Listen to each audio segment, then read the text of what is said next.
In the 90s, Playmates Toys made the deepest line of Star Trek action figures in history.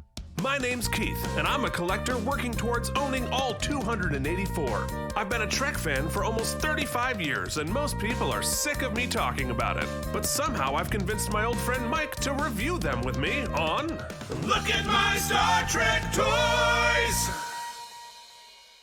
What's up, everybody? Welcome back to Look at My Star Trek Toys. We have another exciting episode for you. Okay. So I like to mix it up, what I'm wearing, just so that it doesn't get visually boring. And what did I have here in the basement? Oh, I have my football jersey. It's the NFL training camp's going to be starting up soon. And in case you don't know, crossover into the sports world, I'm a giant New York Giants and specifically Phil Simms fan. Phil Simms was my hero growing up. I still collect all of his memorabilia and such. And so I have here my my Phil Simms Super Bowl 21 season jersey, but I realized, I got a blue screen today. So I have keyed out parts of myself. I have the stars flying through me. I was going to change it, but I was like, you know what? No, it's cool. A Star Trek here. We can, the stars in my heart. Negative space. That's kind of rad. Yeah, that's kind of fun. So the stars are truly in my heart today. What's going on with your heart today, Mike? How you doing? My heart's a little broken when you get too close, Keith, because then we cut off the top of your head, and I don't know, my OCD can't handle it. But outside of that, Keith, it's wonderful. We're about to celebrate the 4th of July. I am going to a Phillies game tonight, speaking of sports ball. They have the fireworks after the show, or after the game, and all the good seats were sold out. So I talked to my friend we're going with, and I was like, hey, man, we can get the nosebleeders and then just, walk around or whatever. And he's like, you know what? You only live once. Let's get Hall of Fame box seats. So we got the Hall of Fame box seats. We're going to be living. We're going to live it up tonight. We just lost our star player, so hope the team can rally. Keith, speaking of rallying, speaking of teams, when you're on a starship, when you are a crew on a ship, sometimes people have to step up, and nobody steps up more than guest stars. And I'm trying hard. I am lifted hard here. I didn't know what you were pitching to, but I know it was going to go badly. So, what I should have done is said, you know what? Who really helps us out when times get tough? What is the engine of our ship? Well, the engine of our ship, Keith, aside from friendship, is money. Cold, hard money. We would like to thank the people that keep the show going. The graphics not loaded. Keith, talk about Patreon. Okay, folks. Well, if you thought that this introduction was so good that not only have you not clicked away from this video and unsubscribed, but you're like, I want to actually give those fools money, you can do so at patreon.com/K&M. And there, on patreon.com/K&M, you can find all sorts of fun things, bonus episodes. We have AMAs, we have Watch Mike Watch Deep Space Nine, we have behind the scenes for Out of Practice podcast. It's really fun stuff. We're there. We're chatting with you. And you can join these amazing people who are our current patrons: Brian Kaufman, Casey Clark, Cloudlover69, Jorge Navoa, The Mysterious Anne, Alan Zimmerman, CRM Productions, and Charles Babbage. Michael? Thanks for keeping the show free for all. We appreciate it. Also brought to you by Fancy Feast. Fancy Feast. Is your cat hungry? Give him Fancy Feast. That's right. Not a sponsor of the show, but Mike just can see I'm playing with a can on Toy Cam. Yeah. It's my cat Charlie, who I'm sure if you've watcher of the show, you've met Charlie before. It needs to begin and end every day with a bite of delicious Fancy Feast. Not a sponsor. Do you want to smell what's in your cat's alpha quadrant? Beta quadrant. Oh, yeah. All right. Moving on. Keith, what do we do on this show? We're going to talk about action figures, Star Trek action figures. Good news. From my collection, we are talking about the Next Generation guest stars in the third in our series of interesting guest star figures. So with much further ado, let us see our first figure, and that is figure number 6042Q in Judge's robes. Yes! Okay, so this, of course, is John Delancey as Q, and we have seen several different Q figures over the times. Most of the time, he's wearing one of the Starfleet uniforms to bother either Picard or Sisko, and we have seen him both in the Next Generation and in the Deep Space Nine uniforms. However, this is the iconic look of Q as the judge of all of humanity in the pilot of Star Trek The Next Generation Encounter at Farpoint. And spoiler alert, Mike earmuffs in All Good Things. So certainly a very iconic look for Q, even though we, for most of his run on Star Trek, he's not in this outfit. But here we are with Playmates' version of this figure. It's a, I love this figure. I think it looks super, super cool. Mike, you gonna join me? I think I filled a lot. You have done a yeoman's work, Keith. Some would say. I'm going to come in, and I'm coming in big, baby. Because there you go. You should have snapped your Q finger and beamed yourself in. I've come to love Q, and I think that he deserves nothing less than an emperor's robe, basically to rule a universe and be judgmental of the universe. And so this seems perfect. I love me the red and black. Reminds me of Whoopi. Doesn't Whoopi wear red and black in her sort of when she's on? One of her figures is red, and it's definitely a Whoopi hat, Whoopi-sized hat.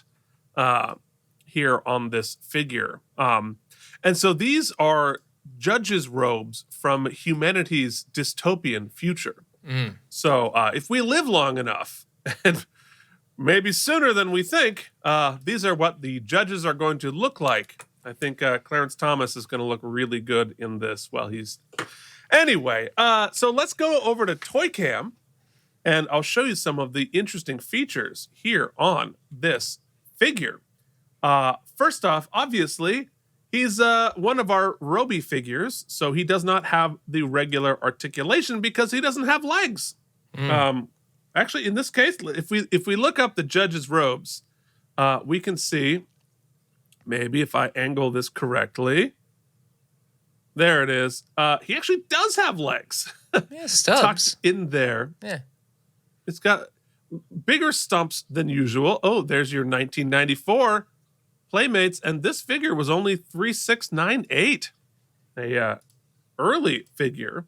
But the arms here have basic sort of arm articulation. Obviously, there's no elbows or turns, but his little red glove hands do move just a hair. Pro tip at home: if you get your figures used, like I frequently do, sometimes there's little chipping going on the head, and you can see in the before I shot it, or when I shot it, you had little parts peeking out off the head, losing the black. But you know what? You know what fixes that? Sharpie. So I filled in, there it is. Figure repair by way of Sharpie. You can't even tell now. Any other thoughts on our, it's kind of, those red gloves are very, very creepy. Yeah, I wonder if any of our custom creators could tell us, do they mold the whole 3D head here? Or do they just they must, right? It must be a new head sculpt just with the hat attached. Yes, I'm sure that's a new head sculpt. Because I think you'd really only be saving the face. And I bet that would be, I could be wrong. Folks, tell me that I'm wrong in the comments below. I know you will. So I would imagine that's a fresh sculpt. But yeah, it certainly is one of those figures that really sticks out on the shelf. It's a very striking image. And I thought it was a very striking image on the show itself, right? Because this is the pilot of Next Generation. To see this costume design and the way he floats in, it's a very cool image in Encounter at Farpoint. The judge, because they had him sort of on a dolly, and he floated in out of black, so it looked like his chair was floating. It was really cool. That's cool. Very cool. So, in the dystopian future, post-apocalyptic, future that Next Generation envisions, at least it's cool looking. So it might not be great, but it looks cool. So there is the figure in its box. The 7th season came with a space cap, not the skybox card. And you can see in his choking hazards, he has a judge's gavel and some sort of proclamation about what is it called? It is a scroll. He has a lion statue, a scepter, lots of crazy fun stuff here with this figure. So very enjoyable. I was glad I didn't get this one for it's one of my more recent purchases. So I'm very happy to have it. It almost demands having the throne. Has anybody out there made the throne? Because the throne looks pretty awesome. Oh, good point. Somebody out there has to have built a throne. So if you have, or you know about somebody who has, give us an email at lookatmystartrektoys@gmail.com. Maybe we'll get it on the show. That would be fun. You know what else is fun, Mike? We have another figure that I know you are going to enjoy. And that is figure number 6049, Esoqq. Let's take a look. Yes! Give me some Willow. Give me some Beauty and the Beast. What else you got? Keith, his wig looks almost like ours from the Titanic tour. Yeah, that looks like Hartley's wig. Yeah, that's wow, that's rough. But yeah, you know how you were mentioning in the episode last week about He-Man. wanting to have He-Man, but also wanting to go a little troll doll and have his actual hair. This would be another good opportunity for it because he basically has troll doll hair in the actual episode. So this is from the Next Generation episode, Season 3, Episode 18, Allegiance, played by Reiner Schoen, who has done a lot of sort of monster and stunt kind of stuff. How the hell does he talk through that mouth apparatus? With great difficulty. I would like to see this character try to eat a steak with those teeth coming up. He's got a big ol' underbite there. And this one also came with a space cap. But similar to the Nausicaan, this is another big, heavy, hefty figure. If you go to Toy Cam, let's see them together, actually, now that we have the opportunity to do so. Get out of here, Q. Two big, beefy figures here. Sort of similar in design, yeah? Yeah, for sure. But certainly looking badass. A lot of, I think both of these species could use some braces. Mm-hmm. Yeah, but, who are we to judge? Not a lot of orthodontics in these figures. But, yeah, I mean, I would imagine if you go back to your dream of having them wrestle, this would be a pretty good matchup here. Great matchup. Lots of beefcake. They'd be doing a lot of slow spots, some heavy work, but not a lot of... Not a lot of high flying. Yeah, not a lot off the top rope, but nonetheless... No Hurricane Rana. If you like your Star Trek figures a little weapony, these are the guys you're going for. Yeah, I mean, I feel like he'd have a foot shiv. Oh, for sure. For sure. Well, he doesn't need them with those teeth, although they seem more dangerous to himself, let alone others. He can practically pick his nose with his own teeth.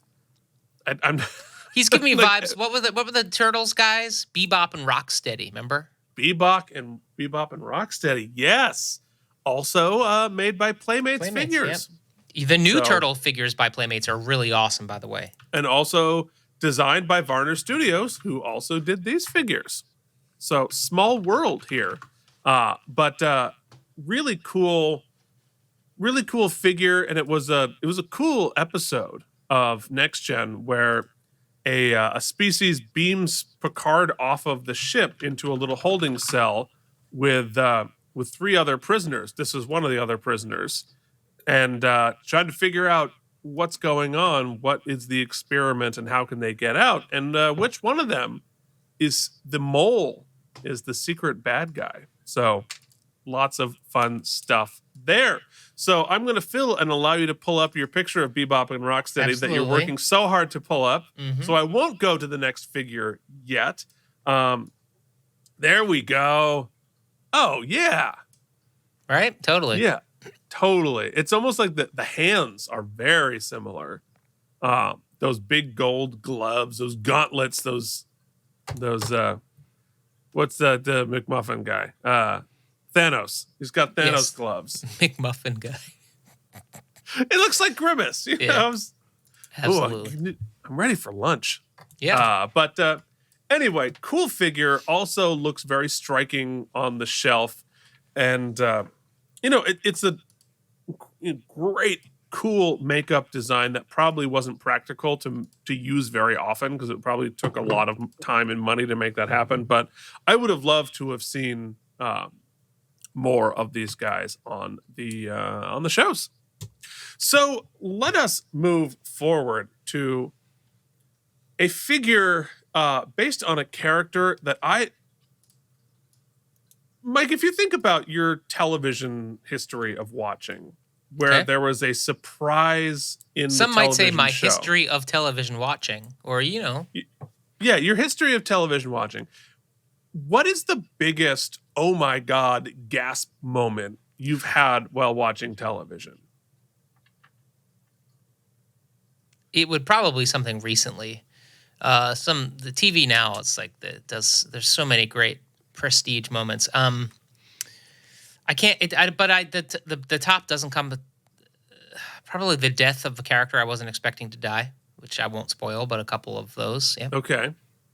Well, I can say with certainty that I made a very loud, audible noise when this character showed up on my television screen at Redemption Part 1 of the Next Generation, and that is figure number 6056, Sela. Here she is. Now, Mike, do you have any idea what's happening here? Nope, I do not. But that blouse, that blazer is fire. It's great, huh? It's very designing women. Very Romulan architecture going on here. So I guess if you don't know what's happening here, I'm not going to spoil it for you. You know what? You probably want to talk about it. I'm going to take off my cans. You talk for a second to the people. Yeah. Okay. All right. So obviously, this is Sela, played by Denise Crosby, our very own Tasha Yar. Those of you who watch this, of course, know this is Tasha Yar's daughter that she had with a Romulan after the alternate timeline started by yesterday's Enterprise, my favorite episode of The Next Generation. So cool character. It was great to have Denise Crosby back on. But all right, you can put your cans back on. So that's who this person is. But let me tell you, I lost my ever-loving poop when I saw Sela on the screen for the first time. Very, very cool. So, and cool figure with the, I really like the Romulan design here. I like how it has a metallic sheen to it in the figure, which you can really see in the video there. The lights catch it beautifully. In terms of art, the rest of the design, I don't know what's going on with the legs. Those, I mean, obviously, they're just very basic gray pants. Party up top, pantsuit all on the bottom. Yeah, but look at those weird stick legs. Well, she's got to get those squats going. Apparently, yeah. No, they're odd because even either female or male characters don't usually have weird stick legs like that. So I think that's a piece of this figure that could have been improved. However, it's really cool to have this character. It's a recurring character. and always enjoyable, with a pretty decent facial sculpt. I like the outfit. I think it's the most 80s design for a 90s show I've seen. Well, it certainly looks designing women on the figure. In real life on the show, it doesn't read that way. Yeah, the box art gives me some 80s vibes too. It's like got the colors, the pop. It's like, yeah. I think this was series 2, so it has the original Enterprise background there. So, with some blue choking hazards and so forth. So I can't really talk about it too much more without giving spoilers to earmuffs over there. But certainly, we haven't seen a blonde Romulan Bob before, so this one really sticks out. So there it is. Very fun twist on the series. Let us now. We had some end of season 4 issues. Let's go back to season 1 of The Next Generation and do our next figure, and that is figure number 6057, Mordock the Benzite. Ooh. Yeah, Mike. I'm going to give you the first crack at this. What is happening here? Couldn't even tell you. It looks awesome. What is that contraption he's got? What is like is it a translation thing? Is it a breathing thing? I think it's a translation thing. I freaking love that facial sculpt. It's very amphibious. It's very under the sea. It's he's got a very aquatic vibe about him. Her, him. Really loving it. The figure it's different. It's something I like it. Keith, tell me I'm right about it's definitely they're hitting me over the head with some sort of an underwater vibe. Yeah, I mean they don't get into it that much, but yes, obviously there is a amphibious sort of a inspiration here, and no, that is not a early vape pen. I believe it is to create more moisture and hydration in the breathing. If I remember correctly, that's what it is there for. Because the humidity levels, if you're amphibious, need to be a little higher than they're going to be on the dry-ass spaceship. So this is from the episode Coming of Age from season 1, played by John Putch, who this character... I don't know Putch, but I know I love you. Now we lost our subscribers are falling down. Patreon.com/KNM. You want to pay us money to make this go away? See, you're doing Mandy, but I was doing Aaron Neville. I was doing Aaron Neville? Oh, because your Aaron Neville is very Mandy. Well, there's some similarities there. It's true. Wait, what if we do Aaron Neville as step Mandy? Step by step, putting it together. Okay. Anyway, that's terrible. I'm so sorry to everybody. So, Mordock the Benzite, in fact, if you look at this box, the Trek nerds like me know there's a mistake here on the box, because this figure is labeled as Mordock the Benzite, and we see the as depicted on the episode Coming of Age. However, the Skybox card is also a Benzite, also played by John Putch, but is not Mordock. And an interesting wrinkle that they added, I'm assuming, since they've referenced the character, it's not a character payment issue. It's just a weird little quirk they have in the aliens here. The Benzites all look identical, or look look so similar we can't tell them apart as humans. So when this Benzite different character, I think it's Mendoc, shows up on the episode, Wes is like, "Hey, it's my old buddy." And he's like, "No, we're not the same person. We just look alike." So what's depicted in the figure and the card are two separate characters. Interesting. So Playmates, you did the same thing Wesley did. You thought it was the same person, but it's not the same person. So also was wearing a Starfleet uniform. That's how you can tell, because this episode's all about the young kids trying to get into Starfleet.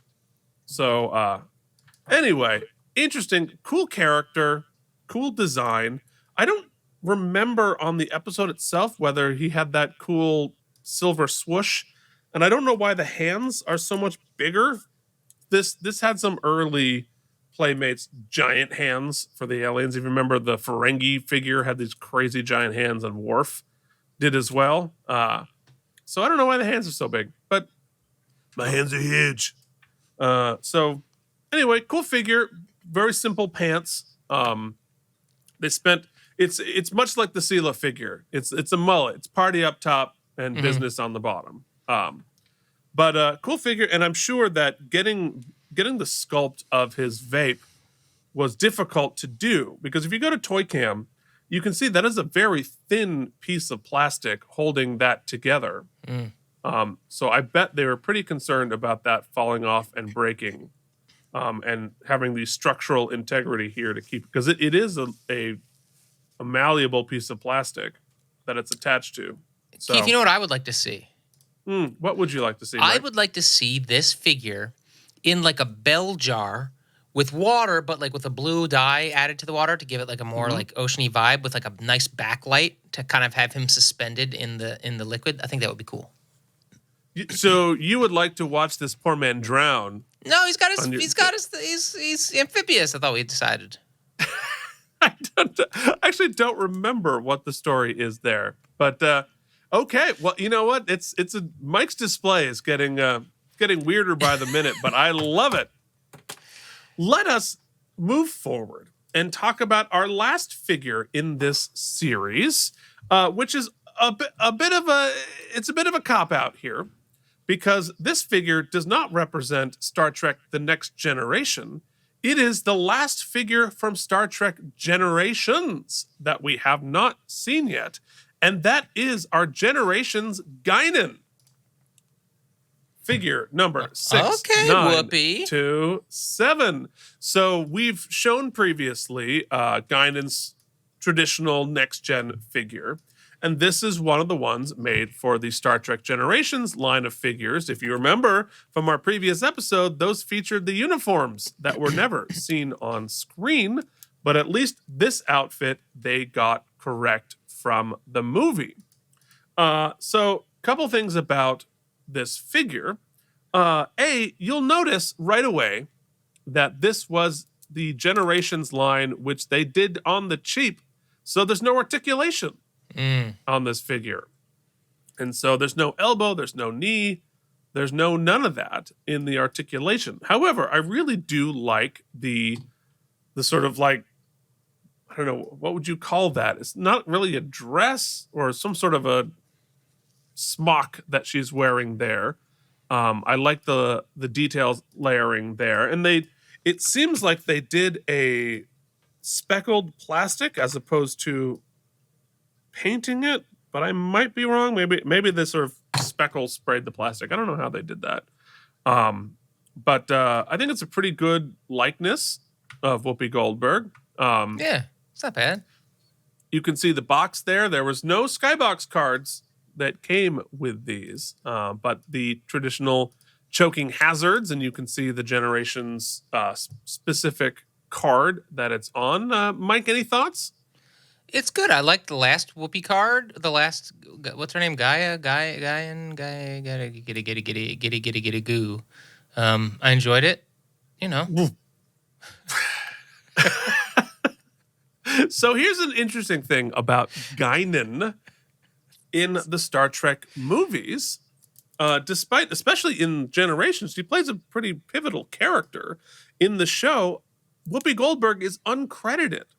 Interesting. In Star Trek Generations. It's interesting that I don't know why that was, but she also did an uncredited cameo in Nemesis. So sometimes when that happens, it's sort of a fun little thing. Sometimes they weren't able to pay their regular rate, so they go uncredited. unclear why Whoopi wouldn't be credited, especially in Generations. I don't know.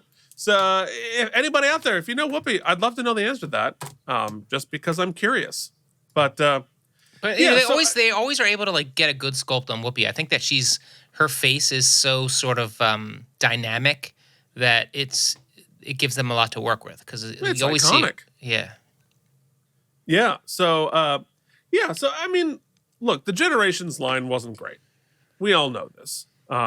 It was a big line, and it was great to have that all represented. That's the only way we got some of our we got Kirk and Chekhov and Scotty in the Wrath of Khan era uniforms, but they feel cheaper, right? It's like a thinner, harder plastic than a lot of if you put this figure up against the Esoqq figure, not only do you not have the articulations, but like the plastic itself feels cheap, as opposed to here. I'll put them here, like. These don't feel like figures of the same quality. This feels like the dollar store version of the figure compared to this one, which is much more of a premium feel. So, we all know the Generations line wasn't great. But on the shelf, you can't really tell.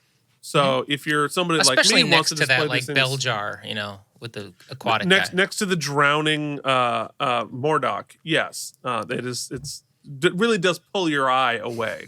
So if you would like to pull your eyes away from this show and focus on other things that we're doing that you could only get by paying us cold hard cash, you can go to patreon.com/K&M, spell out that and meet all of our amazing patrons there. We'll have lots of fun stuff there for you. So that's the Next Generation guest stars part 3.